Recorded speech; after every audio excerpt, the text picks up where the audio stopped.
Hello world. God. I'm bad at this like intros. Just go to the. I want to talk about the Canon R5. This is a new camera that Canon announced recently. They released the specs a few weeks ago, but they just announced the price, and it's going to be a little less than $4,000. This is a huge deal, and I'll tell you why. Okay, let me just break down these specs for you. Okay, we're talking full frame. Now, full frame is no big deal, but this is a full frame 8K sensor up to 30 frames a second, 4K up to 120 frames a second, in 10-bit, 422, uncropped. I know these are like numbers and you're thinking, all right, yeah, whatever. It's a new camera, it's a new day. You don't make a 4K 120 camera. It doesn't happen. It doesn't exist, not at this price point. You know what I mean? I mean, we're talking like high level, like cinema cameras. Does Ari even do that? Do they do like 4K 120? I'm like honestly not even sure. The thing is like 4K 60 is a big deal. Most cameras don't have 4K 60. Up until like a year, maybe 2 years ago, like it wasn't a thing. Canon, to get 4K 60, you need like a Canon C300 Mark II. Like the Canon 5D Mark IV, right? That's Canon's kind of flagship full frame camera. It does 4K, right? But it's capped at 30 frames a second and at 8-bit. We're talking 4K up to 120, 10-bit 422. It also has dual pixel autofocus. This is like autofocus that Canon is super known for. Super accurate, super quick. This isn't a new feature with Canon, all right, like dual pixel AF, whatever. But I don't think there's a camera that with these level of specs with autofocus. Autofocus is kind of shunned in the film community. I'm not gonna lie, you know, like it's not really a thing you use on a set, but I feel like for this new kind of like age of like vlogs and travel videos and whatever dumb bullshit, you know what I mean? Like autofocus is great. Like even now, you know, like just to get me in focus, I need to have like focus assist. I need to like focus. I need to look at the monitor, make sure I'm sharp. I'm probably like even, I wouldn't be surprised if I'm like been buzzing back and forth. So to have just autofocus to just constantly keep yourself sharp, I think it's a big deal. One thing that I like also is the camera has like a flip out screen, which I appreciate. The 60D has it and it's come through for me many times. The 5D doesn't, so you know, I think that's kind of one of those small things that I appreciate. I forgot to mention, it could also do RAW in 8K internally. All right, we're not talking about any external recorder. All right, we're not talking about any fancy like Atomos or hard drive or whatever, you know what I mean? Internally to like a card, an SD, a CFast, CF Express is what they have. That, and it has 5-axis in-body stabilization. I mean, we're talking like if you're on the go, people aren't like carrying around like gimbals, you know what I mean? No one has just like a Ronin in their back pocket all the time. So to just go and have like a little camera you just, you know, pick up and just shoot and keep it stable, another big deal. These are things that I'm looking for in a camera. Like I'm in the market for like a B camera. This is what I want. I want a full frame camera that can do 4K 60 uncropped, okay? With stabilization and with autofocus. It feels like a big ask. It honestly does. And up until now, the Panasonic S1H has been sort of the king of mirrorless cameras. The S1H jam-packed with features. You know, it's a full frame 6K camera, all right? Shoots 4K up to 60 frames a second, 10-bit 422. I think it does like 2K up to like 180. But I heard that the autofocus is a little squirrely, you know? So to me, it's like a big bullet to bite without autofocus. Panasonic I think is great. I'm a fan of Panasonic. They really do pack a lot of features into their cameras. Same with Blackmagic. They really just jam their cameras with stuff, which I appreciate when a company does that. That's the kind of stuff that like pushes this kind of tech forward, you know what I mean? I think maybe Canon has just started to like feel some major heat. You know, I don't know like the numbers of sales and how they compare, but like I know that Canon came out of the gates on top I mean, with the 5D Mark II, I mean, yo, Canon was on fire for the longest time. I mean, with the C300 too, used on tons of documentaries and reality shows. But, you know, Sony came out and just started to dominate the A7S, the FS7s.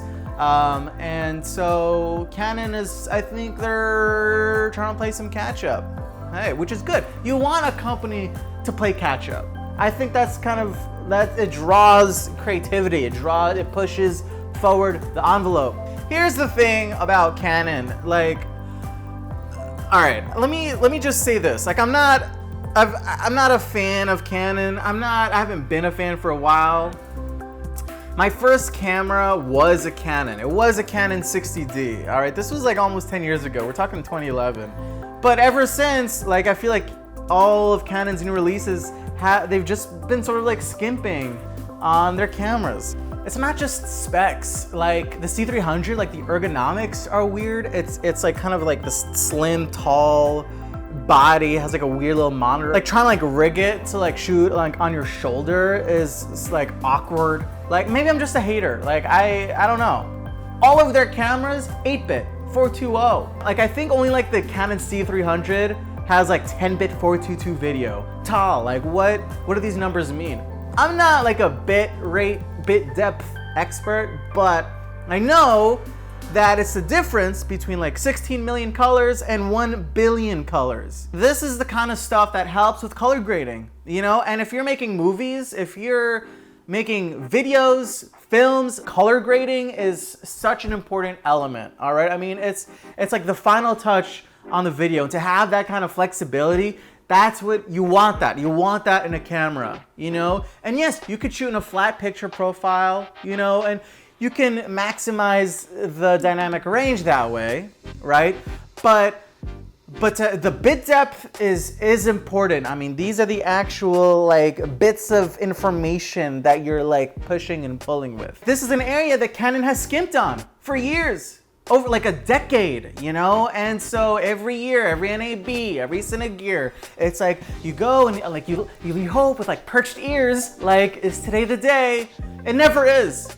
It never is the day. But today's the day. Today is literally the day. Like we've been given a gift by the gods of Canon. No, the gods of just like cinema, cameras. I mean, we're talking like a century and a half of camera technology has led up to this point. I don't know where this came from. Like Canon kind of like, this camera kind of came out of left field, slapped me in my face. I'm kind of in shock still. I'm trying to process these emotions, these new feelings.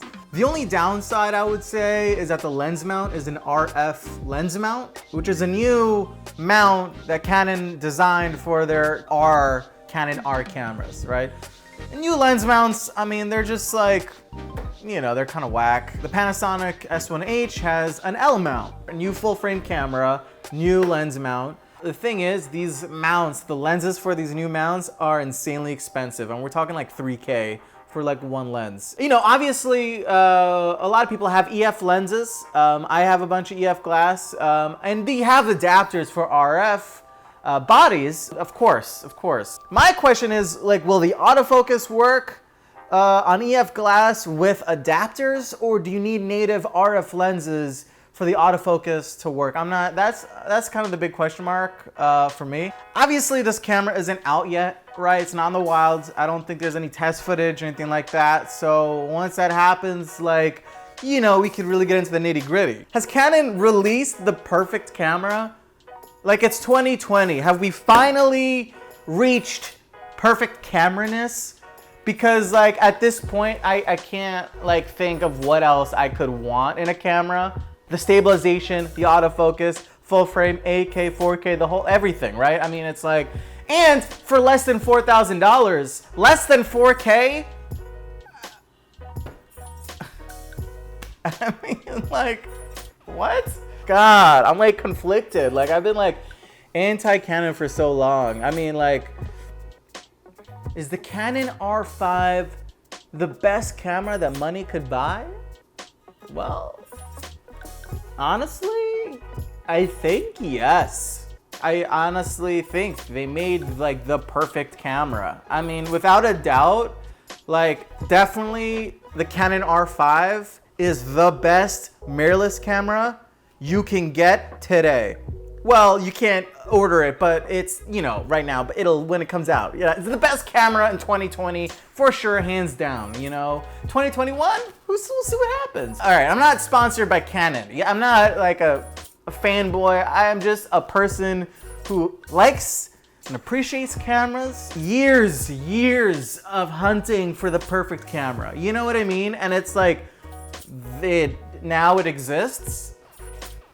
I don't know, man. Canon, you're playing with my heart. You know, you're toying with my feelings. I don't know how to feel. It's like, do I appreciate you? Do I like you now? I don't know. It's tough. Like I'm like getting giddy. You know, it's Canon. If you're watching, you know, give me the hookup. Let me play with it. You know.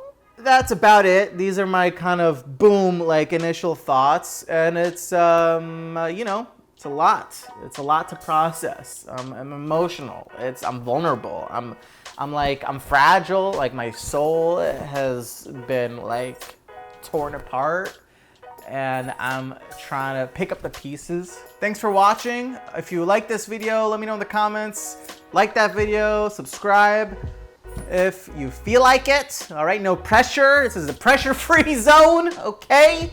But yeah, I'll see you later. Maybe I won't.